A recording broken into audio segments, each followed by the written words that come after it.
thanks so much for just allowing the time to go through this. I know we kind of did some emailing back and forth, just some ideas we all had about marriage and what might be fun. But I thought it'd be kind of fun just to put you guys on the hot seat because you said you're okay with that. And I'm just going to throw out some marriage questions and get some advice from you guys because you guys have been married for 20 years. So that's really wonderful. So let's do some real talk. Out of those 20 years, like for me and my husband, the first 2 years were probably our hardest.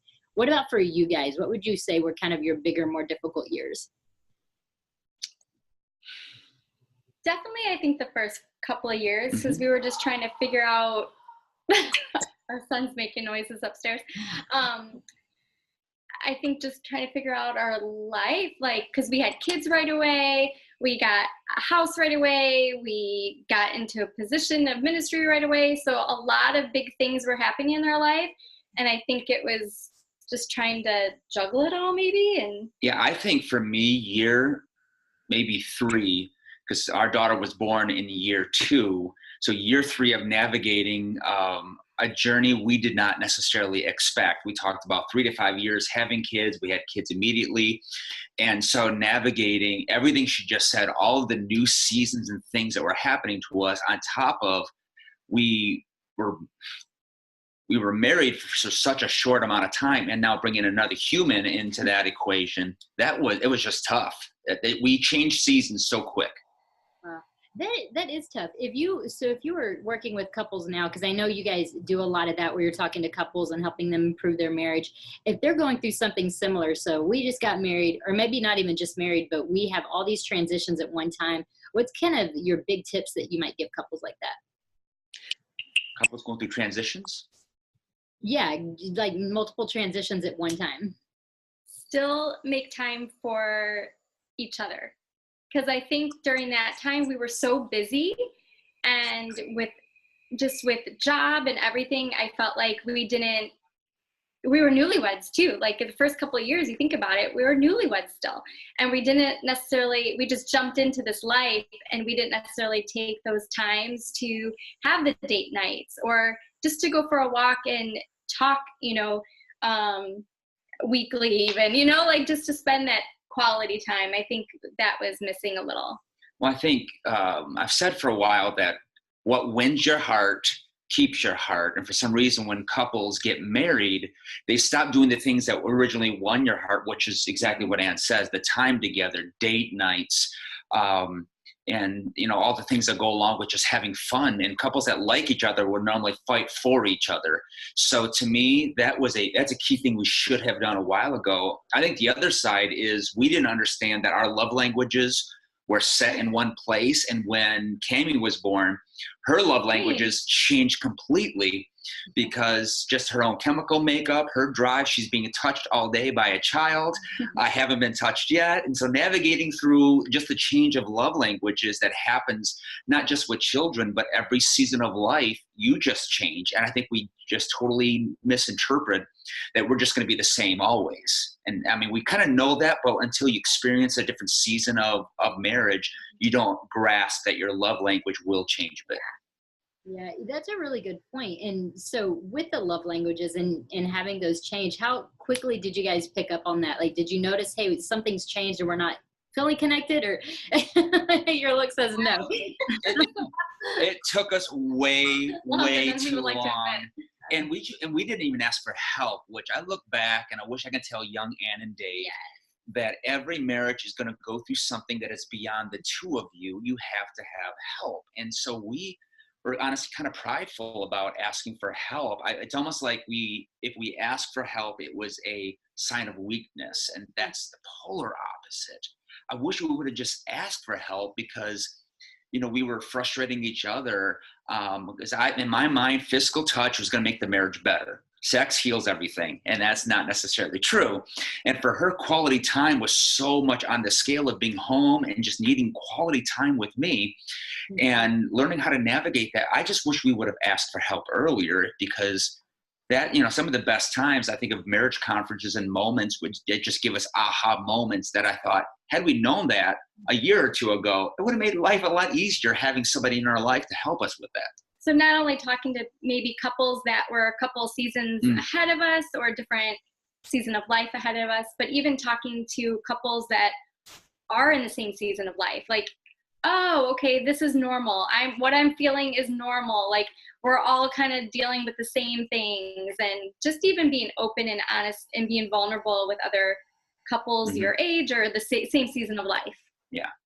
Yeah, I think that's important. So we've talked about some of those myths that, that we wanted to talk about here on this platform together. And what I hear often, unfortunately, is that people think marriage is going to be really easy. So I've heard people say, I've actually heard professionals say, well, or Christians say, we need to quit saying that marriage is so hard, because that's not true. And I've heard other couples say, well, if we love each other, then it shouldn't be so hard. And then that can turn into, well, it's so hard that we probably shouldn't be together. Maybe we made a mistake to begin with. So let's speak to that some. Real talk, what marriage is really like and where some of those difficulties come from. Well, think about this. In the book of Genesis, in the creation story, the original marriage, man and woman, they actually had what I would consider a miscommunication in the middle of paradise, because the scripture says that God told Adam not to eat of anything in that. You can eat of anything, but not of one specific tree. And then we find a little bit later, Eve is eating of the tree. We never actually find that Adam told Eve anything. And so I almost see like a miscommunication. And if that could happen in the midst of paradise, I mean, I'm not trying to paint a bleak picture, but I'm trying to paint a picture. It's just a reality when two different individuals get together. There's just automatic challenge, not for a negativity, just a reality. And I think if we can understand, if that can happen to perfection, how much more should we understand that there's just going to be challenge? Yeah. That's such a good point, because I've always found it odd that God told Adam not to eat of the fruit, and then Eve said we're not to eat it or even touch it, which is actually not what was said. Although it's wise, it's not what was said. Yeah. So to me, miscommunication happened in the beginning. So, we either get, he didn't say it right, he didn't say it correctly, he didn't communicate, who knows? All we do know is there was a marriage struggle in the midst of that, because I believe we don't become, we should be less human, become better Christians. I think the way to become better Christians is to be more human and admit where we're different and working through how to navigate that, because even the older we get, the more we have to, we just realize we are very different. And instead of attacking each other with differences, we've learned to embrace those differences. Sure. Yeah, that's really good. Those differences can be a point of tension, but what's funny is for most couples, that's part of what actually attracted you to one another. So we like those differences because it feels ideal and new and it's fun, and we think, I want more of that because you're so different than me. And then somehow it aggravates us and annoys us over time. It's really sad. It really is, but I find that couples that are more like each other tend to annoy each other the most, because if you're, what's the old adage? If both of you are the same person, one of you isn't necessary. Right. And I talk with couples all the time that why did God make him so different or her so different? But that's, to me, the beauty of the two becoming one, because the way the two become one because you fit so well, having what the other person lacks or vice versa. I think it's a beautiful thing. Yeah. Let's talk to become one a little bit more, because it's a deep concept that I think would do us well to talk about. So I think of in scripture how people a lot of times equate that to become one more in a sexual realm. And I've tried to find all the words to describe how it's more than that's a piece of it, but that's not all of it. Do you have thoughts on that? I think with couples, it is looking at the life that you have separate in marriage, like is separate from the marriage. Like, I'm getting married, I have a life, but the second that we come into that covenant, it's our life. And so therefore, I had a family member at one time just talking through some of their marriage stuff, and she says, well, you need to tell my husband that this is my struggle. He needs to just let me have my thing. And I'm like, well, no, it's not your struggle. It's both your struggles. And it's that whatever we deal with. So if she goes through it, she never feels alone. It's our struggle. My struggle is our struggle. So to me, the more that we think in terms of we instead of me, we're more apt to have just honestly more joy in our life, because to me, it's not the absence of frustration that leads to marriage problems. It's the idea of isolation. I'm doing this alone. The Bible says in Psalms 133, where there's unity, God commands his blessing. So when we have that unity, it doesn't mean the absence of issues. It's just the presence of blessing. I was thinking that intimacy comes when you really, that stripped down vulnerability. Like, I think of different seasons that we have been in, that he's my best friend. So why wouldn't I really say everything and anything to him? So it's becoming, it's the good, the bad, the ugly, the stuff that you can't say to anybody else, those deep, dark, cruddy things in you. Like, that, I think, is when you're able to say those things out loud to, your partner, your husband, whatever. Like, I think that's where that intimacy comes too, because like you said, you take it on together. You don't face things alone. You don't isolate yourself. You become one together with whatever struggle or whatever season that you guys are in. And that's the breakdown we see in the book of Genesis, because soon as there was something wrong, instead of just continuing to be naked and unashamed, which is what Genesis says, they covered themselves up, and all of a sudden blame started going at each other. And I firmly believe that if Adam would have just said, listen, I should have communicated, I should have done this better, I should have really stood with you in this, that immediately I think her fig leaves would have come off. And at the same thing with her, hey, I was in an inappropriate conversation with something I should not have spoke. We should have been one on this, his fig leaves. So I think that when there's a me mindset, the intimacy is broken, but when it's together, then you're naked and unafraid. And I talk to couples about that all the time. You got to be raw, naked, and unafraid, where nothing is hidden between the two of you. The second you try hiding something from each other is the second the intimacy begins to wane. And there's so much freedom in that. Yeah. Like, to the things that, I just think even recently, just things like internally, like battles or struggles that I have, that I was finally saying, you know what, I need to talk to him about it. I need to just like let it all out, and to realize like what that release, like that freedom that you get when you share that. Mm-hmm. And so it's like, yeah, I'm not alone in this. He's gonna hold me through this. And, so just the way you were saying about, being the best friend and learning how to share everything and not being ashamed of anything and being connected. And I think that's so great, because so often, even in marriage, I've noticed with couples that we can get very isolated, throw the fig leaves on, right? Cover yourself, try not to be known as you truly are, because there's that fear of what will you think of me if you really know me? And that's a horrible fear to have, because in marriage, that's really part of what we're supposed to be learning, is how can I be completely naked and unashamed with you, because that's really how we should be with Christ as well. Mm-hmm. And sure. It's so misunderstood, the idea of that naked and unashamed. Like, she used the word raw. And we have built up this idea of facades instead of, let's take the makeup off, let's hang up the tie, and let's just be who we really are. And I think couples that can learn that early in their premarital counseling, and well as in those first few years of just learning, it's not, well, this is just who I am. I think we have an excuse of trying to defend our individuality instead of saying, this is who we are. Get rid of the I and the me. This is who we are, and we are going to navigate through this. My wife should never hear me say, well, that's your problem, Ann. You deal with that. This is our problem.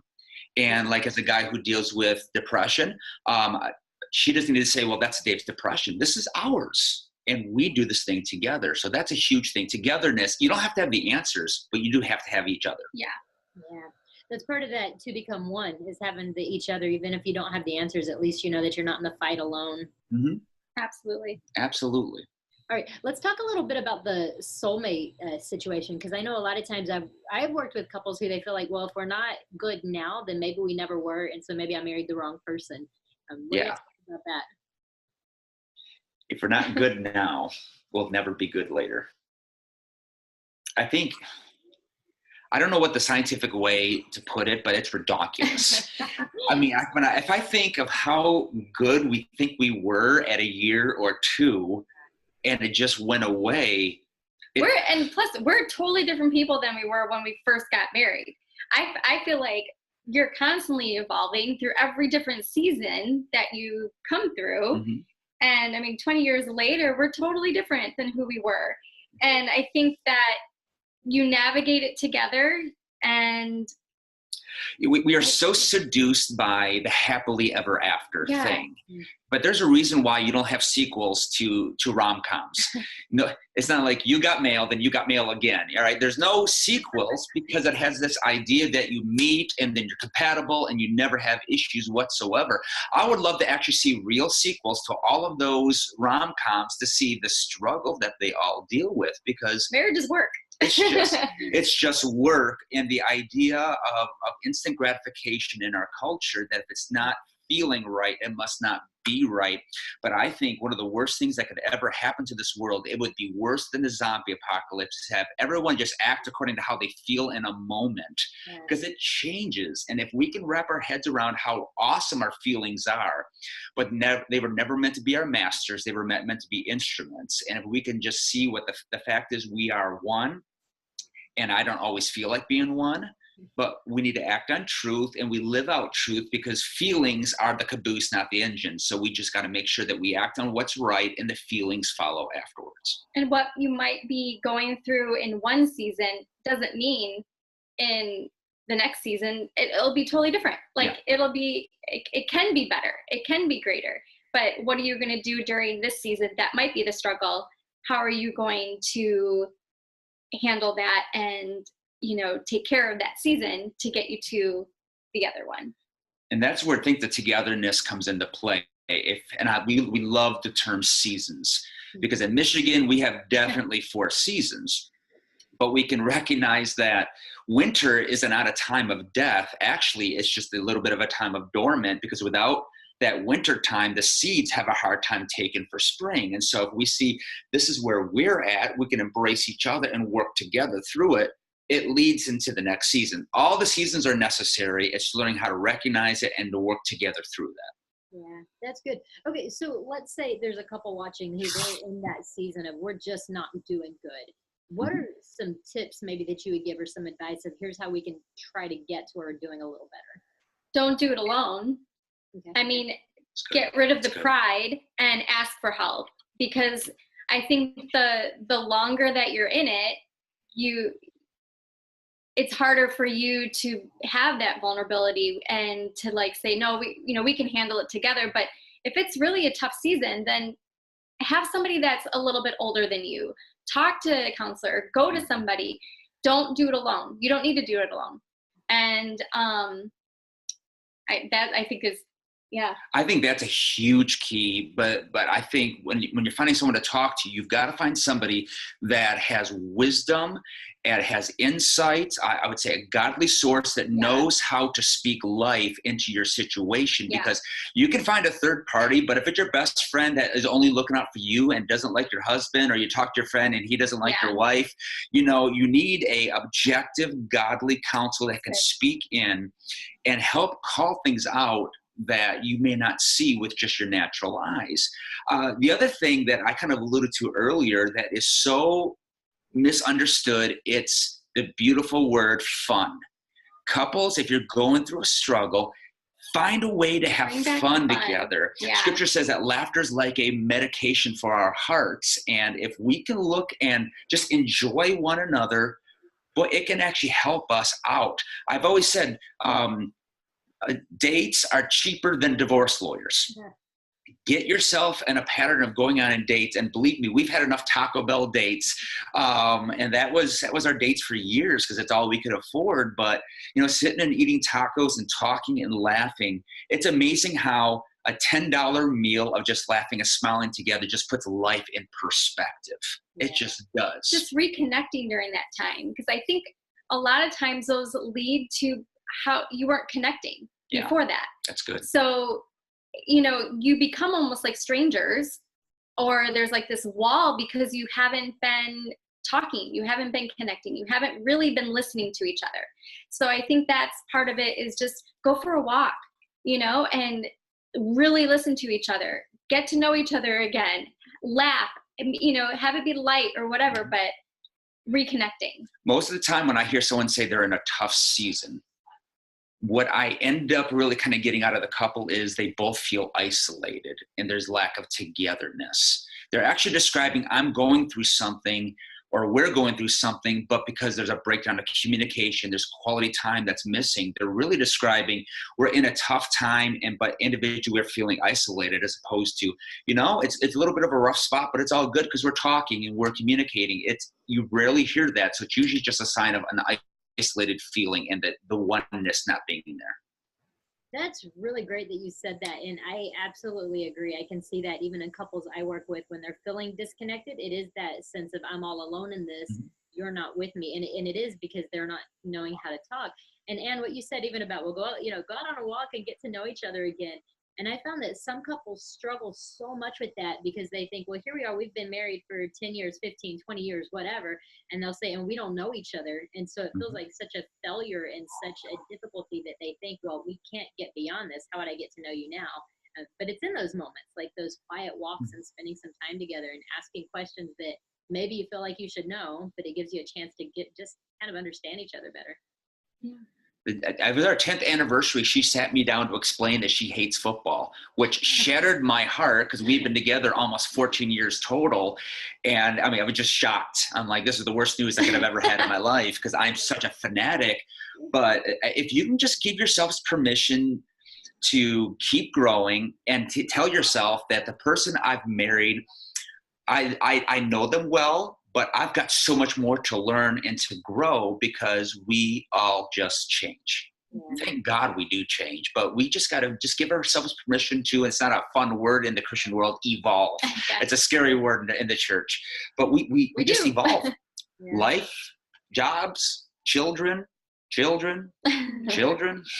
all just, it is what it is. I think that's funny how you say we get scared of change, because that's true. Across the board, couples do. But any couple that's been through maybe a difficult season and now they're on the other side of it, they will say just that. Thank God we changed. Yeah. My husband and I, we joke all the time that our first 2 years were so hard. Like, we've only been together 9 years, so we're like halfway to where you guys are. But we've been married for 9 years, and so we'll joke and tell people, yeah, we've been married for 9 years, 7 of them pretty good. The first 2 were so hard. And so we can definitely look back and say, well, my goodness, thank God that he changes us and matures us, because if that's what we had, that was not honeymoon. Like, maybe even on the honeymoon, things were unbelievably difficult for us because we did both bring in our own stories and our own backgrounds and our own baggage. And we quickly learned how those things were affecting one another that were kind of hidden from us in dating for some reason. Oh, yeah. Became very apparent. Absolutely. Absolutely. But sometimes it's years later, like you're saying, and I know it's kind of a silly example of, Anne says, hey, I don't like football. But it's also a big deal, right? Because that was probably something you guys did together. And so couples have that all the time, where there's this admission of, hey, I don't like doing this. I've been trying to be kind to you, but I'm not interested, or I'm upset with you because you've been acting like this for this long. So those big moments come to us where it feels like kind of a boulder hitting you. Oh, I felt like I've been living a lie for 14 years. And that's all dramatic because I am dramatic. But I think this is simplicity of just learning that even sometimes likes and dislikes change. Yeah. From what you like eating to the type of entertainment. Like, I'm a Netflix person. She's a Hulu person. We could sit next to each other with 2 different laptops and enjoy things separately. But we've just learned how to navigate the differences and not despise each other for how different we are, but celebrate that. And I tell couples, you got to learn how to, when you're going through a tough season, find things to celebrate. I don't start board meetings, staff meetings, anything unless we celebrate something, because that sets the pace. We're so quick to find out what's wrong. But if I can get a couple just to find little bits of things to celebrate in the other person and in the marriage, if I can get them to always do that, after a while, they'll start seeing that instead of always seeing what's wrong. That's easy. That takes no work. But you got to start finding what's right. Celebrate progress, even if it's just a little bit. Mm-hmm. Yeah, that's good. And what's funny is a lot of times as therapists, we try to end on the positive note. And so we don't necessarily go there at the beginning of, tell me the good thing that happened. We're more, hey, tell me what difficulty you came to this week. But I can see the value in doing the celebration first. And I'm pretty sure the last time that we did a webinar like this together, you had talked about that then too, about making sure you're starting on the positive and highlighting the good things about the relationship.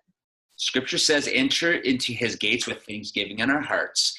And to me, it sets the pace for our prayer, but also sets the pace for the marriage. And I always come back to when I had gone through some weight loss and getting healthy, and I was losing 1 pound a week, 2 pounds a week. And I was so excited. And the week I only lost 1 ounce, I was bummed out. And a very good friend of mine said, it's 1 ounce, it's 1 pound, regardless, it's all progress. And so learn to celebrate every ounce, every pound. So I tell couples, look, I don't care how small it is, go after a sliver of like 1 ounce worth of celebration and learn to look for those and really lock in on those, because that's hope right there.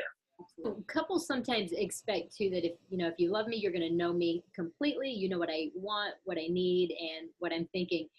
In psychology, we call that mind reading, and we remind people that nobody knows how to do that. Mm-hmm. But have you guys seen that in your work with one another, or maybe even you have a personal story of when some of that has happened? About reading each other's minds? Well, wanting the other to read your mind. I mean, I think that, we've been together for so long, like we get each other and we know each other, but he still can't read my mind. Like I'm constantly changing my mind on things. So last week I could have been thinking one thing and he'll be all for it, or like, okay, she likes this. But then this week, I'm totally different. So, that's me as a woman. But I think, like you have to constantly communicate like what is on your mind for them to understand too. So, well, I think again, it's part of just getting to know each other through the years of like for me to understand her. I've learned to understand when she is not venting, but just getting something out. She needs to talk an idea through versus I have an idea that I want you to do. And learning how to navigate that, it's been tough, but that's where I've told couples, like, instead of trying to use your mind reading skills, make it plain. Don't try to hide or hint. Couples that are hinting, what you're trying to do, you're trying to manipulate the situation. I've had so many couples where people are mad at each other, like, well, he should have known, she should have known. Like, let's never position our spouse to be set up for disaster. Always be overly clear. And because sometimes people don't get hints. And you can't fault somebody for not getting a hint. And like, well, we've been together for 20 years and I don't always get the hints. And so to me, anything you let be in darkness, you offer to grow in darkness. And so I say, bring everything into the light. And there are times where I'm letting her talk through things on a walk. We do a lot of walks. And I remember looking on my pedometer on my phone. We had walked almost an entire mile. I had not said a word. And she kept asking questions, but she was just talking things through. And finally, at 0.8 miles, she says, okay, I need you to say something now. I'm ready. I'm like, okay, that's not a problem. But sometimes the simple little clear moments like that help husbands and wives know exactly what you're looking for. I need to talk, I need to vent, or I need your input on this. And just little points of clarity just help have a little bit of a breather so you know what expectations are. Yeah. It's funny because if we put expectations out there and we don't tell our spouse what they are, we can pretty much expect that we're going to be disappointed in some way. And I have a friend that calls it. He says expectations are just planned disappointments. And so we do have to be really open and honest and say, this is where I am and what I need. And I totally relate with the changing my mind. I do the same thing you just did. I tell my husband, hey, I'm a woman. What can I do? Yeah. I don't know if that's really a genetic difference or not, but I call it one. So. Well, we've said for years that expectation is the gap between, our disappointment is the gap between expectation and experience. Mm-hmm. So if we can have really good expectations, clear ones, and the experience is living up to that, there's actually no gap of disappointment. Mm-hmm. So the more clear we are, we can know what to expect. Like, hey, I need to talk something through and I don't need feedback. I just need to talk this thing through. right there, your spouse doesn't have to say anything, but they have to be a good listener. Yeah. If I'm watching my Detroit Lions play and Ann needs to talk with me and she'll say, hey, I need your attention. I know that. Press pause on the DVR and she's got my full attention. Or she'll just say, I need to talk this thing through. And I'm watching and she's just getting it out. It's just learning to have clear expectations so that the experience is right there and not a big gap and you've got all this disappointment. I think that's so good too, because if you can be clear about your expectations, then the other ones, your spouse can tell you if, well, yeah, I can meet that expectation for you, or they can help you know, actually, I'm really sorry, but I can't do that. Here's what I can do instead. Yeah, So exactly. we talk through those things, and we can be human with one another and be real and talk about those places where we cannot be everything. Mm-hmm. And it's okay if you don't have that gap. Well, think about if whatever we're doing as a spouse, if I am setting up the situation for me to win, the we doesn't win. Mm-hmm. But if I set the situation for the we to win, I always win. Yeah, and so go into it like, okay, I'm going to be clear, not so I can feel better, but it's for us. So that my spouse, because every spouse wants to know that they met the mark for their spouse. I want to know I was a good listener. So why not set up my spouse for success? Because if she feels like a success, I promise you I'm going to feel like one, and vice versa. Sure.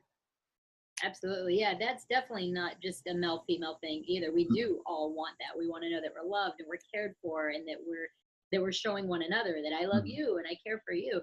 It's an important part of that relationship and that becoming one. If I could speak to any congregation, any person just has grown up in the church, I want people to understand how for their marriage God is. Mm-hmm. And that's in every aspect, from communication to conflict to sexuality to having fun. It's all spiritual.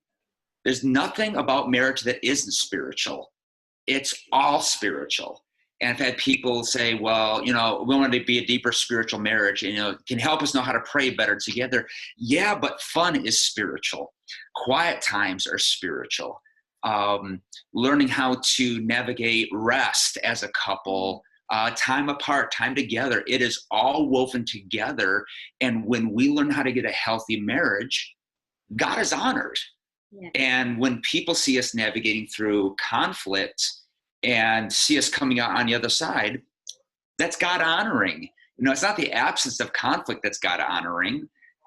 It's saying, hey, we're having this struggle, but we're going to get through it. I mean, our kids need to see that. I think it'd be even the priority, like our kids, I've warned them, they're leaving someday. She's not. And so, and they need to see that we are the top priority in the house, not them. They're very close number two, but that's where it's God honoring, because when the kids see that and others see that, people really see the goodness of God lifted up. They see Jesus lifted up in that. And so people can see God's for their marriage, because it's not just to bless them, but it is really an act of worship. Marriage is worship, and it's a beautiful display of the Godhead. I love that. And I talk about that too with people, about how everything we do in our marriage is another way to become more Christ-like, first of all, and to understand his character more. And so if we can get to the place where we really live that out of everything in my marriage, rest, fun, hanging out together, going through conflict together, all of that is one way where I can worship God. That I think would greatly change the way that we deal with one another. I tell my congregation, I just don't care if they're happy, and I don't want them to have happy marriages or happy individual lives. We're not called to happiness, we're called to joy. Mm-hmm. And so happiness depends upon happenings. And so unless my marriage is going right, I'm not happy. Well, fine. But joy is a state of our soul, and it's a state of who we are. So if I can get couples to look after joy, I think that's a game changer right there, because marriage is meant to make you holy, not happy. It makes you more like Christ, and the more like Christ, the more you serve each other, and the more you actually serve each other, the more joy gets produced. And so you're never chasing happiness. You're chasing holiness, which produces joy, which is lasting. Absolutely.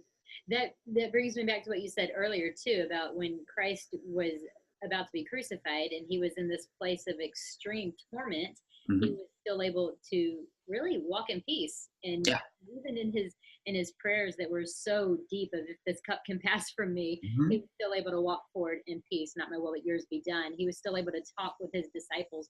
And I think that's exactly what we'll see in our marriage too. As we realize we're becoming more like Christ and we're worshiping him and serving him, we can't help but walk in peace, even if there's a lot of chaos in our lives at the time. Well, that's the book of Hebrews that said, for the joy set before him, he endured the cross. There was no joy in nails or being whipped, but he knew what was going to be produced. And imagine if we looked at each other, not by what we are seeing in terms of our differences, but look to say, you know what? Ann is blessed to be Ann. I'm blessed to be Dave. And we're blessed together to be Ann and Dave. And there is joy. If we can work through this thing, there's joy in that. It's like I counsel couples and we talk through like sexuality. I'm like, because one of my last appointments, it was a young couple getting married, and he says, this idea of sexuality, I'm told that it gets better through the years. Like, it just does. He goes, I don't understand that. We've been waiting for this moment. How can it get better than two virgins come together? I said, just because you get to know each other, you get to grow together, and you go through struggles, you go through call them mistakes or whatever, as you're just working through the two becoming one. But why it gets better is because you just know that you're in this thing together. Mm-hmm. And you're going to keep working through this thing, and the joy of serving each other. You just know struggle's coming, but you know there's a better product on the other side of struggle. Right. And what's really interesting about sexuality, especially with that couple thinking this is the pinnacle because we've been waiting and now it's time. But yeah, there's something far more meaningful when you do go through life together and you know each other, because now those moments of coming together sexually aren't about, oh, this is gonna be fun because we've been waiting. It's that I know you, you know me, you know the good, bad, and ugly, and you love me still. It's a very deep knowing of one another, and that's really, I think that's part of the whole message of marriage and sex is Christ is showing us this is what it looks like. I know you, every good, bad, and ugly about you. I know you, and I love you fully, and I take you into myself. And it's a beautiful picture when we start realizing marriage and sex is not just about us. It's far from us.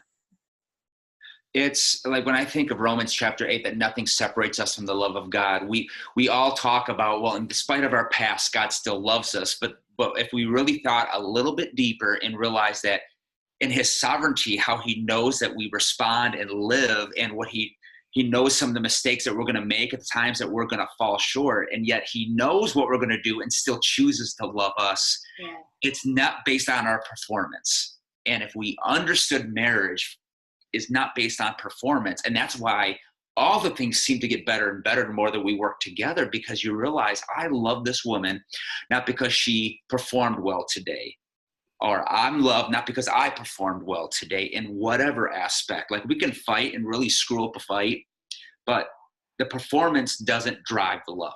That's a huge lesson we learned from Jesus, and something we have to keep working on the rest of our lives. Yeah. And there's so much freedom in that, because my husband and I have been students, one of us at least, in our entire marriage. We were actually just talking about it the other day, that here we are 9 years in, and we have no idea what it's like to be married without school involved. Wow. We're still looking forward to that day, which will come next summer. But you're right. So there are times when we're worn out and we're stressed out, and we have very small amounts of time for one another. And if we lived in this place of a performance-based marriage, I mean, we would be really unhappy and we'd feel like failures, because there are definitely times where we just don't have those connection points like we'd like to have, because there's literally not enough time in the day. Mm-hmm. And we still have some time together, but sometimes it's very limited. Yeah, that's why quality over quantity. Yeah, absolutely. I like quantity, but quality over quantity. Absolutely. Which won't ever work in a performance-based marriage. It's true. Yeah. It's true. And that's where I tell couples, it's not a 50-50 proposition in marriage. It's 100-100. Yeah. And there are times I'm only running at 20% just because of whatever I'm dealing with, but I give 100% of the 20%. Yeah. It's not about levels. It's just I give everything I am. She gives everything that she has, regardless of where it's at. I'm hers and she's mine. Yeah. And it takes a lifetime to learn that. It does. It does. And I really believe that if couples could embrace that more often, we wouldn't see nearly as many couples thinking, well, I made a mistake. Since this is so hard, it must not have been right. Yeah. Couples blame it on God too. Well, they'll be like, well, now looking back 10 years later, I can remember where God was telling me I shouldn't do this, and I did it. So now I'm being disciplined or suffering. And the reality is, to me, once you've made that commitment and you made that covenant, no matter what you felt like God was telling you then, your best now is what God expects of you, and that's for you to learn to grow together and become more Christ-like. That's really good. Yeah. Really good. Any final thoughts, guys? To me, if we can get people just to constantly fight for the marriage and fight for what's right in their marriage, to me, that's where the true joy lies. I mean, we are proof that you don't need compatibility. What you see on commercials, it is such an overrated thing, because even the things that we enjoy, like running, we both are runners, but we run totally different. We both like hobbies, we both like shows, we both like movies, but we are so drastically different. We've just learned that if we love Jesus and we love Jesus together, he helps work out the details. And we always say, we can make it, anybody can make it. It's not that we've had massive struggles, but we're just massively different. Our context of our backgrounds, that our makeup, the way that we navigate life, what we see as important. We love Jesus, we love each other, and the stuff, everything else just follows after that.